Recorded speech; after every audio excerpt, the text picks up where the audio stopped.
January 2026, hindi lang sa Metro Manila, kundi pati rin sa Mega Manila. Patunay na DZRH lang ang inyong tunay at totoong pinagkakatiwalaan. Taos-puso po kaming nagpapasalamat sa inyong patuloy na pagtitiwala dahil ang DZRH, una sa Pilipinas, una sa Pilipino. Saan ka man sa mundo, tayo Pilipino. Curious ka ba sa maraming bagay? Kami na ang bahala dyan. Aalamin, tutuklasin at bibigyang linaw namin ang mga katanungang bumabagabag sa inyong isipan. Sa programa kung saan ang bawat sagot ay galing lamang sa mga eksperto. Ang Expert's Opinion, tuwing linggo alas 3 ng hapon, dito lang sa DZRH TV.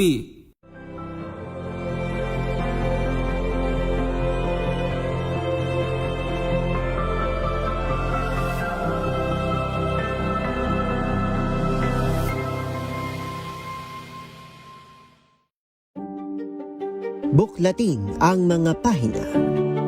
Pakinggan ang boses ng lipunan.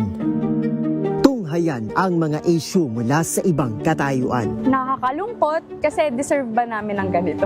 Na hindi nila alam kung ano talaga yung kanilang mga karapatan.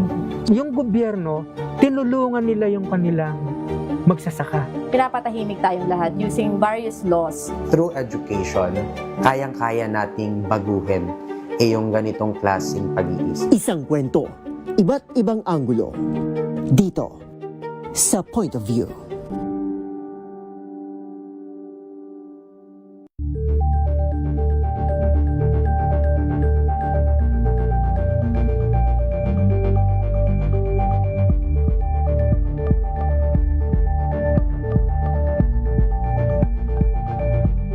Tambalang Anthony Taberna at Jerry Baha ang gigising sa inyong umaga dahil lalatay ang humahagupit na diskusyon at komentaryo Lunes hanggang Biyernes sa 2x2.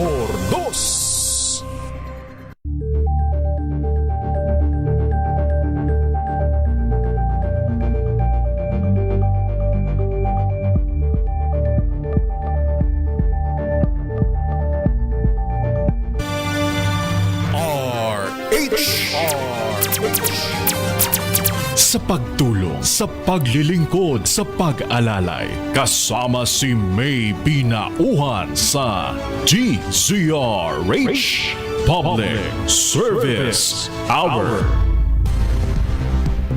Oras natin mga kaibigan, 39 na minuto makalipas ang alas 3 ng hapon. Kaya bago natin puntahan ang ating mga kakwentuhan, mga kabataan ito Tama ba? Mga kabataan yung aking nakikita. Sandali lang, mayroon lamang tayong mahalagang report. Balikan lang natin si RH29, Boy Gonzales. Meron daw pong 38.7 million pesos na halaga ng shabu. Nasabat po sa sunod-sunod daw po na anti-drug operation Alamin natin saan yan, Kuya Boy G. Ate May, nasabat ng mga tao ng Bureau of Customs sa Ninoy Aquino International Airport ang aabot sa 38.7 milyon na halaga ng shabu mula sa mga inbound parcel sa lungsod ng Pasay. Ayon kay Customs Commissioner Ariel Nepomuceno, bahagi ito ng patuloy na pinigti na kampanya kontra illegal na droga alinsunod sa direktiba ni Pangulong Ferdinand Marcos Jr. na palakasin ang border protection sa bansa. Sa ulat ng BOC na iya, na-discover ang 5,691 gramo ng shabu na tinatayan nakakalaga ng 38.698 milyon matapos sa ma-flag sa X-ray scanning ang illegal na kahinahinalang kargamento. Mula Enero hanggang Marso 2026, umabot na sa 955.888 milyon ang kabuang halaga ng droga na nasabat sa NAIA. Binigyan din naman ng District Collector ni Atty. Yasmino Abilios mapa ang kahalagaan ng risk profiling at masusing inspection sa mga inbound shipment na nagresulta sa matagumpay na operasyon. Samantala sa buong bansa, umabot na sa 1.865 billion ang kabuang halaga ng iligal na droga na nasabat ng Philippine Drug Enforcement Agency sa ilalim ng pinaigting na kampanya kontra droga. Ito si Boy Gonzales para sa DCRS na sa Pilipinas, una sa Pilipino. Maraming salamat, RH29 Boy Gonzales. Samantala mga kaibigan, sa ating balitang Pag-ibig Fund muna tayo.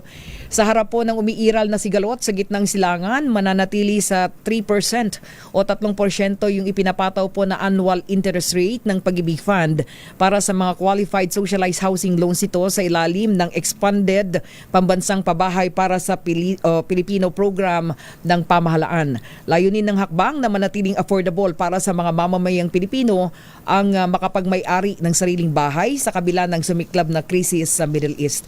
Ayon kay Department of Human Settlements and Urban Development Secretary Jose Ramon Aliling na siya ding chairman ng Pag-ibig Fund Board of Trustees, naniniwala sila na kung mananatiling mababa ang monthly amortizations, mas matutulungan ng gobyerno ang pamilyang Pilipino na magkaroon ng sariling bahay at syempre ito'y lumilikha din po ng mga trabaho na maibibigay para po sa mga manggagawa. Samantala binigyan din ni Pag-ibig Fund Executive Chief Officer Marilyn Acosta na bukod po sa mababang loan, mas pinagaan din ng Pag-ibig Fund yung pagkakaroon again ng isang murang pabahay para mas lumawak pa at dumami yung mga beneficiary po ng naturang programa.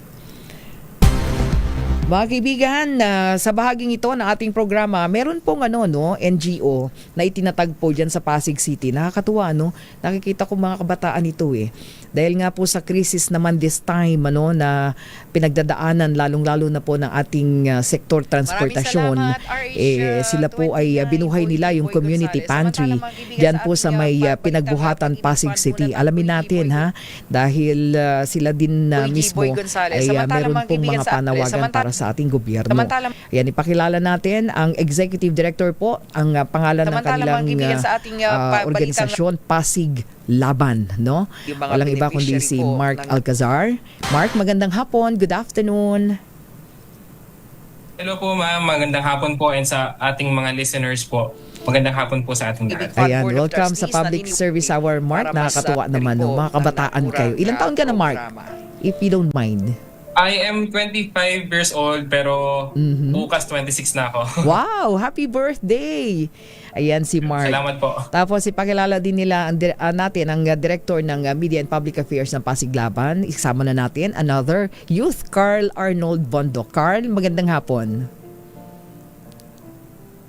Ayun, isang magandang hapon po sa mga taga-subaybay ng DZRH. Maraming salamat po sa pagpapaunlak sa amin. Ayun, okay, pag-usapan natin. Alam ko na lahat naman tayo ramdam natin ang krisis ngayon, siguro lalo na rin din sa inyo mga kabataan. Pero pag-usapan natin, tama ba? Binuhay ninyo yung community pantry. Kailan ito? Nung time ba ng pandemic? Way back nung pandemic? Yes po, ang community pantry po ay nag-exist na po ito nung time ng pandemic. Nasimulan po ito nila Ate Patreng sa Maginhawa. And may mga sariling efforts din po kami sa lungsod ng Pasig nung time po ng pandemic. Nag-set up po kami ng mga community pantry inspired dun sa ginawa niya. And eventually, after na pandemic, ilang taon na makalipas, humaharap na naman tayo sa panibagong krisis. Kaya naisipan po ng mga kabataan, especially po sa organisasyon namin sa Pasig Laban, na mag-set up uli upang makatulong naman sa mga tsuper natin na labis at pangunahing naapektuhan sa pagtaas po ng presyo ng langis at gasolina po. Okay, so paano kayo nabuo, Carl? Paano ulit nabuo ang inyong grupo? And of course, anong reaction ng transport sector? At gano'n ang karami at anong mga grupo na yun yung natutulungan? Nag-umpisa po ang Pasig Laban way back 2022 po, actually.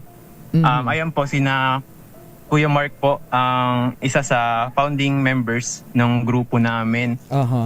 And napakaraming grupo na po ang naging partner ng Pasig Laban actually from 2022 hanggang sa ngayon.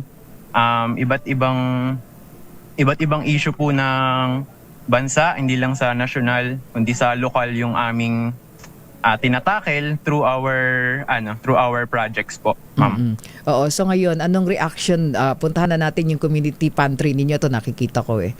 So unang mga beneficiary ninyo ay mga tricycle driver, tama ba? Yes po. Hindi lang po tricycle drivers, general po, PUV, jeepney oo. driver, TNVS, yung mga riders po natin, ayun, sila po yung mga talagang target namin in setting up this pantry po. Oo. So anong mga reaction nila sa inyong Well, initiative? basically, yes po, Ma'am May, no, marami sa kanila ay very grateful. Hindi man po malaki yung ibinibigay namin na goods, kasi limitado lang din po yung depende sa donor po namin at yung resources po ng organization. Actually po, galing po ito sa yung ilan po, nung simulan po namin ito nung March 27, wala pa pong donasyon. No? Galing po ito sa mga ambagan ng mga kabataan para po sa programa and projects po namin. Pero sabi namin, mukhang mas kailangan ng ating mga chuper, kaya nag-reallocate po kami ng some of our funds. Kaya po nagkaroon kami ng community pantry noong March 27. Very grateful po yung mga drivers po natin kasi sabi po nila kahit maliit yung binibigay natin, no, na-appreciate po nila dahil sa hirap po ng panahon ngayon ay malaking tulong yung act of kindness nga lang po yung ginagawa po ng Pasig Laban. At patuloy po yung aming pag-setup ng community pantry. Ang kaibahan nga lang po ng community pantry namin ngayon compared doon sa nung pandemic time ay naging pop-up po yung setup po natin. Ibig sabihin hindi po siya naka-standby, hindi po naka-stationary yung aming pantry na itinayo dahil na rin po mabilis pong maubos yung goods. No? Unlike po nung pandemic, hindi po lumalabas yung mga tao o pili lang yung mga nakakalabas. Kaya yung mga pumipila at kumukuha po ng mga pagkain ay hindi po ganun karami. Ngayon po kasi, open po siya. Hinihintuan po ng mga drivers, pati mga naglalakad na nangangailangan din na humihingi, binibigyan na rin po namin. Kaya mabilis pong maubos yung laman po ng pantries po namin. Oo, tama. Iyan ba yung sa Urbano Velasco Avenue? Tama ba, Carl? Ikaw naman. Ito yun, ito nakikita natin. So yan yung inyong place lang, or lumilipat din kayo? Actually po, ito po yung pangalawang place na napuntahan namin or pinagtayuan po namin ng aming community pantry. Yung nauna nga po is sa may Barangay Malinaw, sa may Plaza Rizal po. Doon po talaga nag-umpisa. Nung panahon pong yun, bigas lang po talaga yung pinamimigay ni Pasig Laban. Pero nagulat po kami sa dagsa ng suporta matapos po namin yun i-post sa aming page. Nagulat po kami sa dagsa ng suporta, especially ng mga Pasigueños na willing talaga mag-donate para matulungan yung mga driver natin. And ayun, napagpasyahan po namin na pumangalawa po kami nitong linggo po, dito nga po sa may Barangay Pinagbuhatan. At yan nga po, yung mga nasa litrato po, ayan po yung naging ikalawang araw ng community pantry po namin. Yun yung actually next na itatanong ko, kumusta yung initiative? Sabi nyo nga, overwhelming, dami ng sumusuporta. At tawag nito, naaabot nyo na, yung isa pangalawa. Sabi nyo, hindi man ganun kalaki, pero laking tulong yan, lalo na nga sa panahon na to na talagang ramdam, 'di ba? Yung hirap ng buhay. Pero kayong mga kabataan na nagpasimula ulit ng ganitong initiative, gaano kayo karami?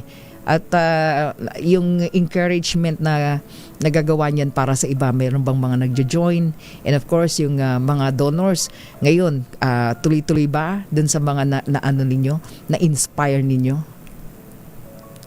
Yes po. Ang Pasig Laban po, yung aming official members ay around 90. While yung may linya po kasi to ng membership, yung mga general volunteers po namin, ito ay mga hindi miyembro pero lumalahok po sa mga programa at proyekto, aabot po ng 500 na Pasigueño youth. Marami po sa amin ay nag-set up ng community pantry. Ilan lamang po iyan sa major na set up po namin. Ini-encourage din po namin yung ibang miyembro na mag-set up sa kanilang mga barangay at community.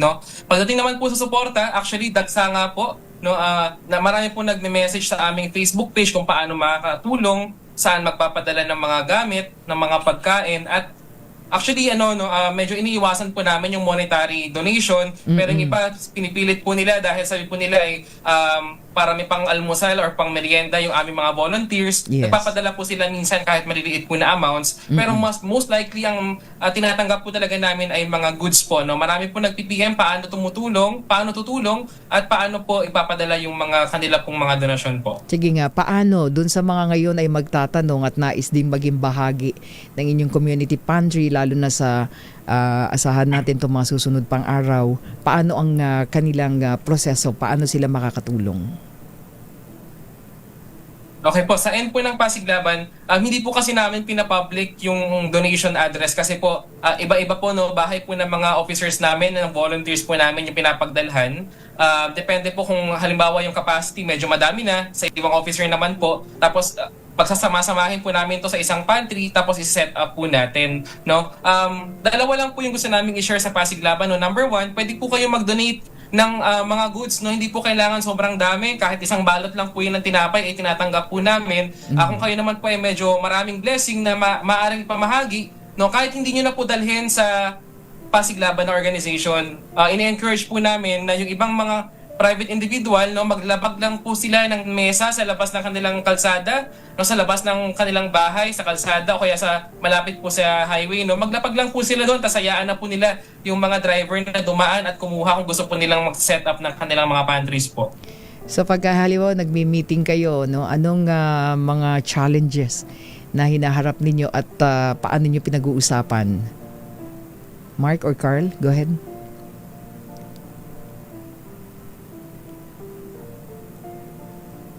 Mark? Sino ba? Mark or si Carl? Carl? Po. Yes. Yeah. Yes, Carl. Sige po. Ako po muna, tapos si Carl.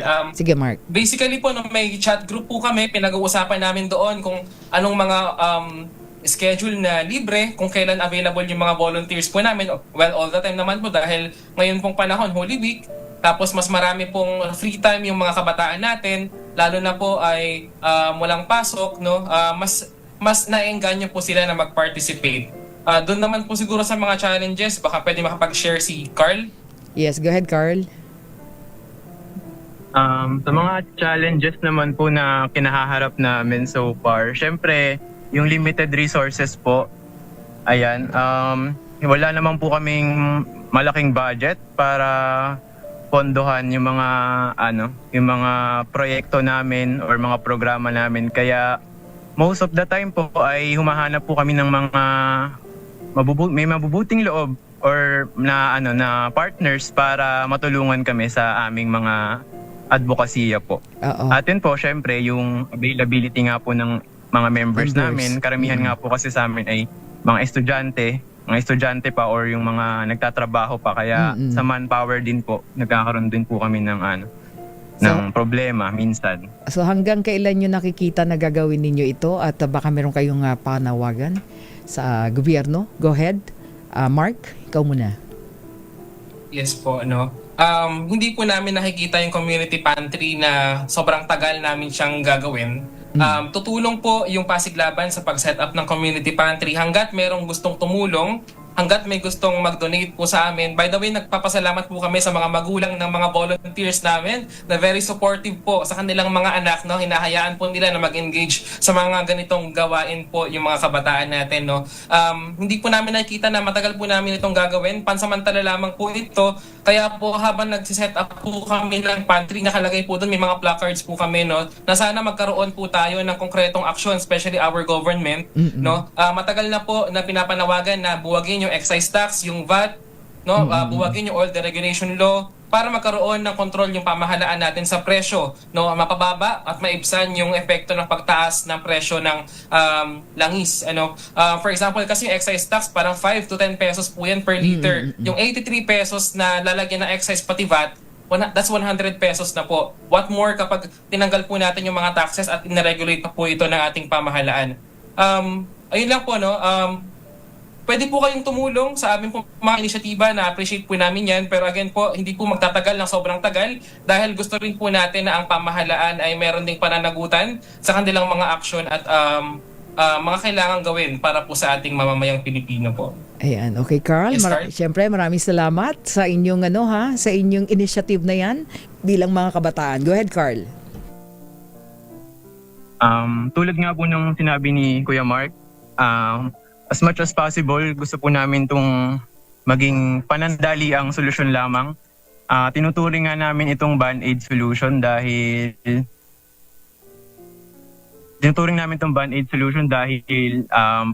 panandalian lang talagang tulong ito sa mga kapatid nating chopper, pang ilang araw na tulong lamang ito. At ayun nga, habang ini-implement namin yung community pantry na ito ay nangangalampag din kami sa ating gobyerno na sana magkaroon ng sense of urgency ang ating mga kinauukulan. Sana bigyan ng konkretong plano at maayos na plano. Yung pang long term sana, yung sustainable. Kasi deserve to ng bawat Pilipino. At hopefully, kung matitigil man as early as possible yung aming community pantry, ay hindi dahil naubusan kami ng sources, kundi dahil nagbigay na o naglatag na ang gobyerno ng solusyon para sa mga Pilipino. Ayun lang. Ayan, okay. Maraming salamat. Sabi ni Teresita Atienza, natututo na daw tumulong ang mga kabataan. Lagi naman. Thank you so much. At maraming salamat sa inspirasyon ninyo, ha? Kasi nakakatuwa pag mga tulad yung kabataan na nagsasama-sama para tumulong. Ayan, maraming salamat. Thank you so much. Salamat po. Mga kaibigan, si Mark Alcazar, ayan, ang Executive Director ng Pasig Laban, at ang Director of Media and Public Affairs naman, si Carl Arnold Pondo. Thank you. Babalik po tayo saglit lamang. Oras natin, meron na lamang tayong 3 minuto, 4:00 na ng hapon.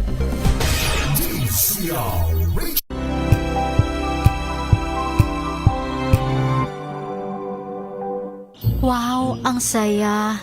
Isang barangay na labada, puro mancha pa. Goodbye, pahinga. Mommy, isang laba lang yan sa Pride Bar Blue. May powerful stain-away enzymes na malupit sa dunit mancha. At di masakit sa kamay. Isang laba lang yan. Hello, pahinga.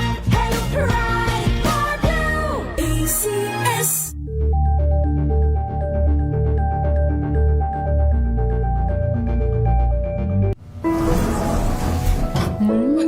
Amoy forever.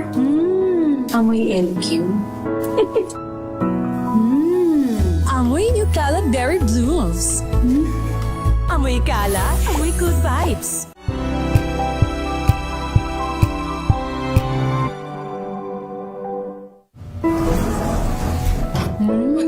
Amoy forever. Amoy LQ. Amoy New Cala Berry Blues. Amoy Cala, amoy good vibes.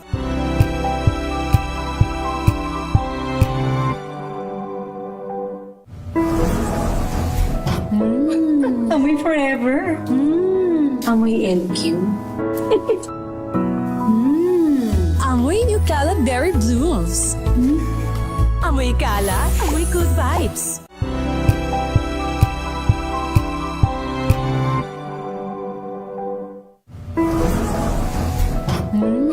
Amoy forever. Amoy LQ. Amoy New Cala Berry Blues. Amoy Cala, amoy good vibes.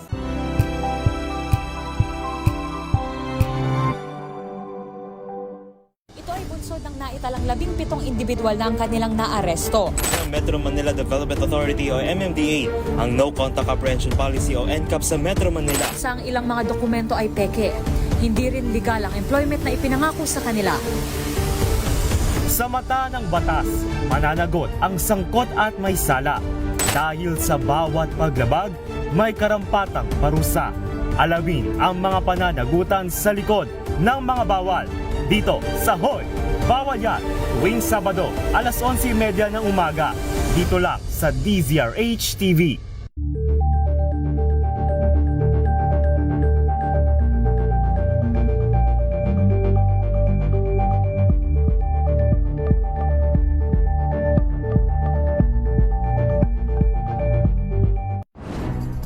Good vibes ang hanap mo?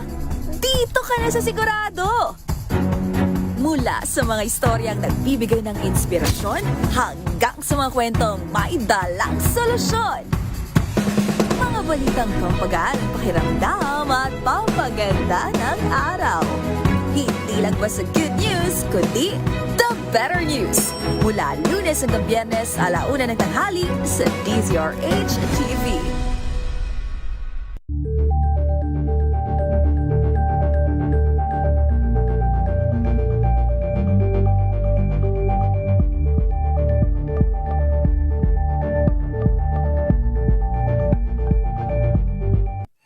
Mga balitang gigising sa inyong umaga. Mga balitang kailangan mong malaman. Mapapakinggan sa ACS Balita sa 2x2. Kasama sina Anthony Taberna at Jerry Baha. Lunes hanggang Biyernes.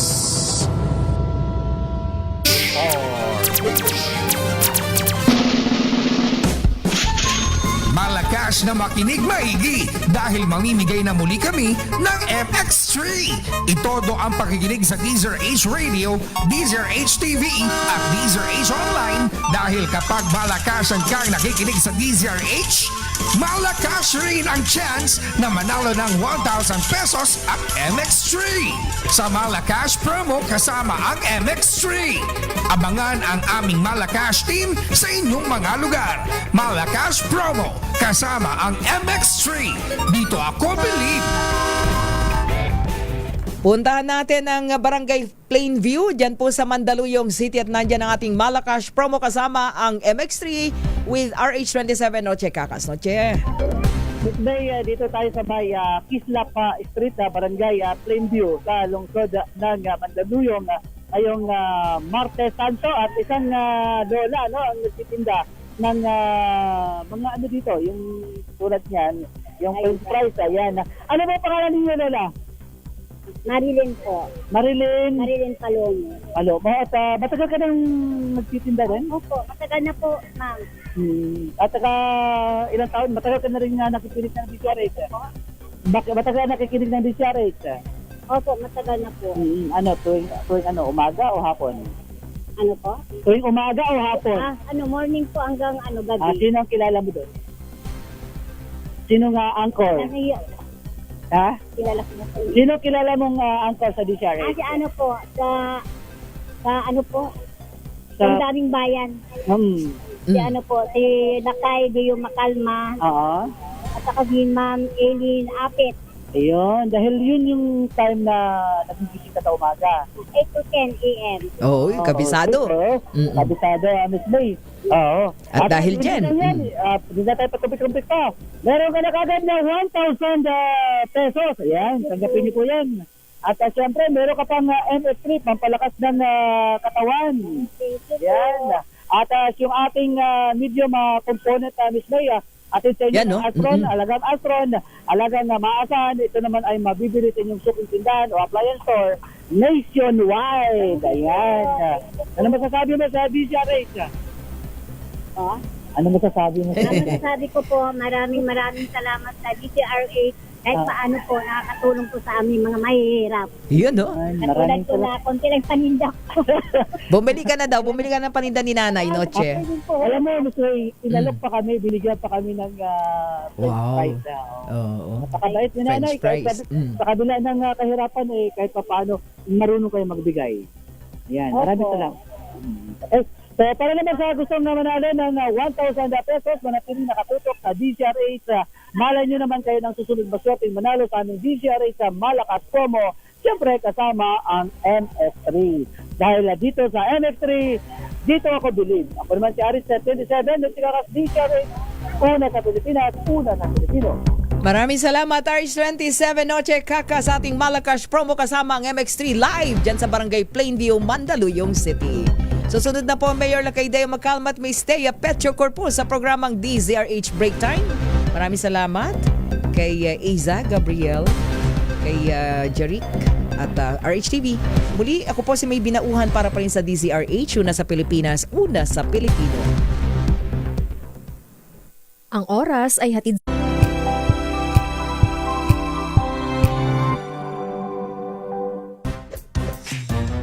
galing-galing mo. Smart dishwashing paste ko. Pritong ulam na masebo, plato o kaldero. Tanggaling for everyday. Ganyan pag Smart ang dishwashing paste. May double tanggaling formula. Tanggal ang sebo, tanggal ang bakterya. Pahit para walang bahid, linis fantastic sa metal at plastic. Number 1 ko to. Tanggaling-galing mo, Smart dishwashing paste. ACS. How you spend your morning can often tell you what kind of day you are going to have. Me, I always start my day with a fresh cup of my favorite